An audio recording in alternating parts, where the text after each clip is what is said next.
safuu beekna, aadaa beekna, duudhaa beekna, kabajaa qabnaafuu hin dhukaasina jennaani hin dhukaasnu jenneetu otoo nutti dhuka'uutii wareegama kaffaluutti jirra. Kabajaan kana caaltu hin jirtu, nama dhaga'uun kanatu hin jirtu. Jaarrolee kana siin arginaa nutti koottaa jennee nutti dhufuutti jiranii nutti dhufuurratti immoo waraanaan marfamanii deemanii lafti itti wal arguu dandeenyu ni dhibee ni beeku. Kanaafi kabajaa nuu dhabanii maal irratti hundaa'eetu hundee akkamii qaba, dhugummaa akkamii qaba.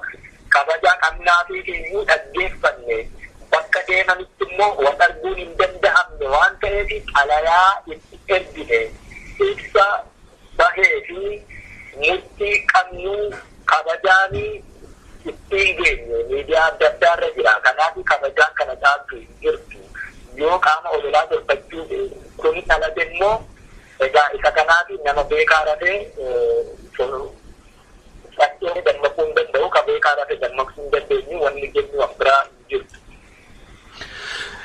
Gara dhumaarratti gaaffiin dhumaa qabu jijjiirama dhufe jedhamee idda addi bilisummaa Oromoo biyya galees qeerroonis fincila gaggeessaa ture erga dhaabee mootummaa amma deemaa jiru warri dur Opidoo jedhamanii amma immoo Odeepaa jedhamanii fudhatanii qabee gochaaleen raawwatamaa jiran hedduunsaa waan sabboonummaa Oromoo gadi xiqqeessu waan immoo diinota Oromoo keessumaa Abashaa olaantummaa isaanii ol kaasutu mul'achaa jira.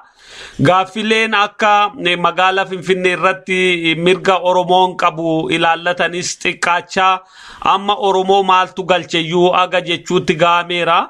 Bakka garaa garaatti alaabaa adda bilisummaa Oromoo uummanni Oromoo dhiiga isaati waggaa meeqaaf jiraachifate buusanii gubuun kun kaasuun kun nama kana qabate hidhuun itti fufee jira. Kunkuninaa adeemu waan mootummaan kun ittiin adeemu akkamitti ibsita? Ayyeegaa inni kun ida'amuu waan jedhu tokkotu yeroo tokko baay'ee afarfamee ture.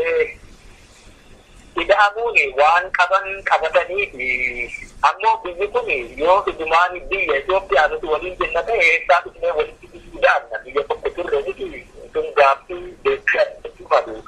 Ida'amuu yoo taate immoo boqqolloo fi xaafii walitti makuu yoo taate boqqolloo fi xaafii boqqollummaa xaafummaan isaanii yoomiyyuu jijjiiramuu hin danda'u. Yoo walitti makanii waliin daaksifachuu ta'e immoo lamaan isaanii iddoo tokkotti mi'aan jedhamu. Mi'aan jedhamee yaamamanii yookaan boqqolloo yookaan xaafii maqaa sana fudhachuu hin danda'u. Ammoo wanni mi'aan ta'e walitti dabalame suni boqqolloon boqqolloo xaafiin xaafii. Garaagarummaa guddaa qabu garuu walitti dhufanii mi'aan dhaabbatanii danda'u. Itoophiyummaa keessatti walitti fuun akkasii yoo jirtu ta'e Oromoon Oromoo sabni biraa saba biraati. Walitti dhufneetu hundi keenyi kabajaa fi walqixxummaa namummaa waliif qabnu walii kabajnee biyya Itoophiyaa jedhamtu waliin ijaaruu keessatti inni tokko isa tokko olaantummaan kabi tokko jalatti qalbii gadaantummaan kan jiraatu. Haala akkasii keessatti walitti dhufuun ni danda'ama. Ankanarraan hafee akkaataa amma adeemaa jirutti.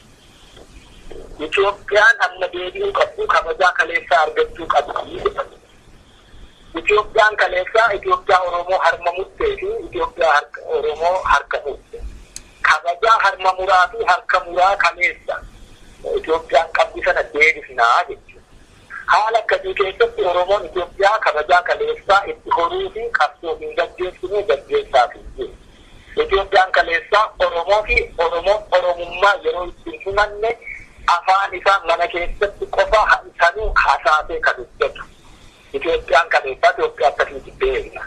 Itoophiyaa kaleessaatti deebina jechuun Oromoo harkaa fi harmarraa murre jechuurraa garaagarummaa tokko hin qabdu. Kanaaf daandii irra deemamaa jiru daandii Oromummaa balleessu. Oromummaa qofaa miti Oromoo fi Oromiyaa balleessu jechuudha. Haala akkasii keessatti Itoophiyaa ijaaruun hin danda'amu. Itoophiyaan akkasii kaleessammaa ni turte. Namni sanas nuuf hin malle nuuf hin taane namummaayyuu hin qabne. Kanaaf jedheeti kan inni wareegama kaffale. Haala akkasii deebisuuf tattaafachuun Oromoo fi Oromiyaa balleessu. Saboota cunqurfamoo biroollee balleessu. Oromoo qofaa miti maal jennaan saboonni cunqurfamoo Itoophiyaa gara kibbaa jiran hundumaa Itoophiyaa kaleessaa keessatti balaa irra gaheerra irraati godaanni isaan qabantu jira waan ta'eef godaanni sana madaa kana tuttuqanii kaasu waan ta'eef inni kun Itoophiyaa gara ijaaruu osoo hin taane gara diiguutti waan deemaa jiru sanuu diigumsa ariifachiisaatti irraan gadee waan fiigsaa jiru na fakkaata inni kun gama kanaan rakkoo gara diigumsaatti deemutu natti mul'atu jiraani kana. Kanaaf ilaalcha akkanaa kanaa Oromoon keessummeessuu hin danda'u Itoophiyaa kaleessaa keessatti bakki ittiin of ilaaluu danda'u of arguu danda'u jiru inni kun gara diigumsaatti adeema wanti amma deemaa jirtu kana kan mul'atu kana gaafa Oromoon gama walleerraan Habashoonni seenan tokko qabe kanatti nu beektuuf deemuu jira dhaloonni har'aa jaarraa kana keessa jiru immoo kana keessummeessuu fi gatiittiin gatummaa akka kanaaf baatu dhalatee lafarra jiru hin milkaa'ullee kan akkasittiin ibsaa jechuudha. Tarii gaaffii tokko gaafadheerallee garuu sirriitti qulqulleeffachuu fi yaaliin araaraa amma godhamaa jiru kun akka milkaa'uuf caalatti milkii buusee nagaan akka bu'uuf kun godhamuu qaba kan jedhu qabxiin ati kaaftu 2-3 tokko jira. Inni tokko jalqabaa wanti ta'uu qabu nagaan haa bu'uu fi araarri haa bu'uu itti deemna yoo ta'e waraanni bilisummaa Oromoo naannoo irra jirutti tasgabbiitiin jiraachuu qaba. Waraanni mootummaa hawaasa keessaa sosso'ee waraana biyyaati waan ta'eef waraana biyyaa akka biyyaatti iddoo tokko qabatee taa'uu qaba.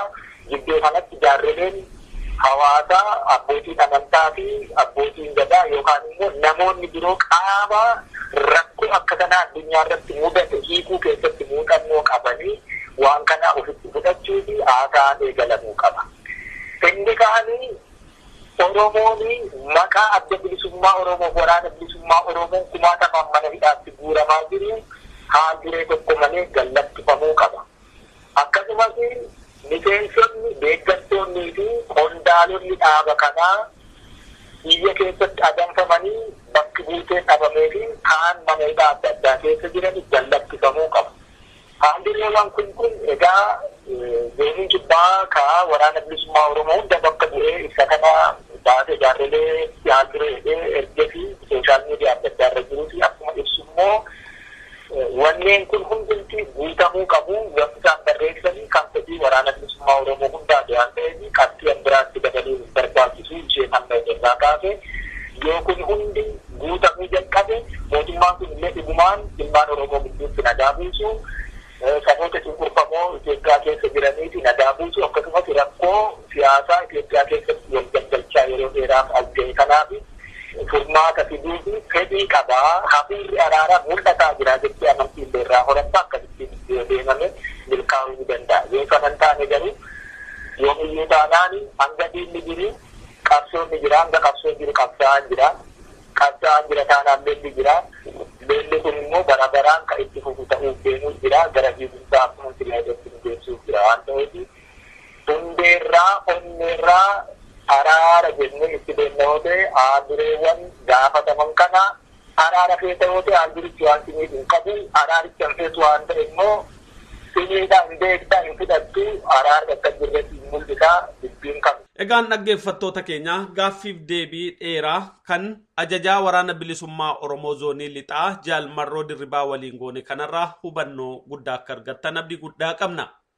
Akkuma hubannoo argattan waraanni bilisummaa Oromoo yeroo ammaa kana marii gaggeeffamu kanarratti hirmaachuuf fedhii guddaa qaba. Haa ta'uti adeemsa isaa irratti immoo mufii akka qabu ibsee jira.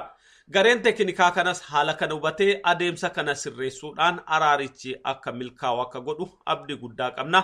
Nutis gama keenyaan Jaalmarroo Dirribaa haala muddamsaa kana keessatti argame dhaggeeffattootaa fi uummata keenyaaf hubannoo kan ta'u yaada waliigalaa jiru kana waan nuu kenneef hedduu galatoomi jennaani qophii keenya har'aas kanumaan xumurraa muuziqaa kanaan nagaatti isiniin jenna.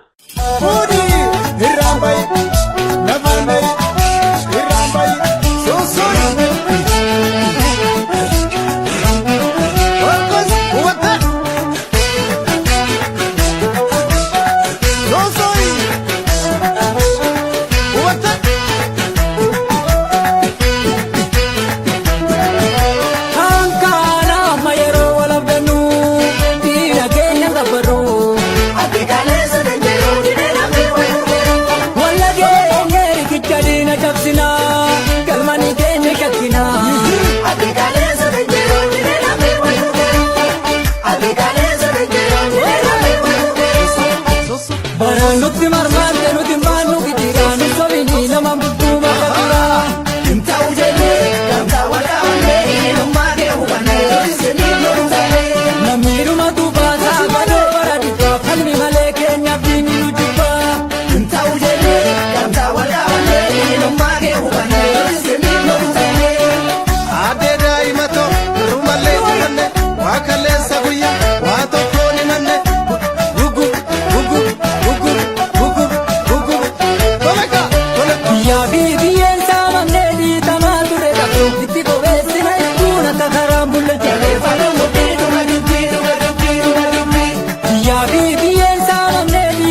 silaa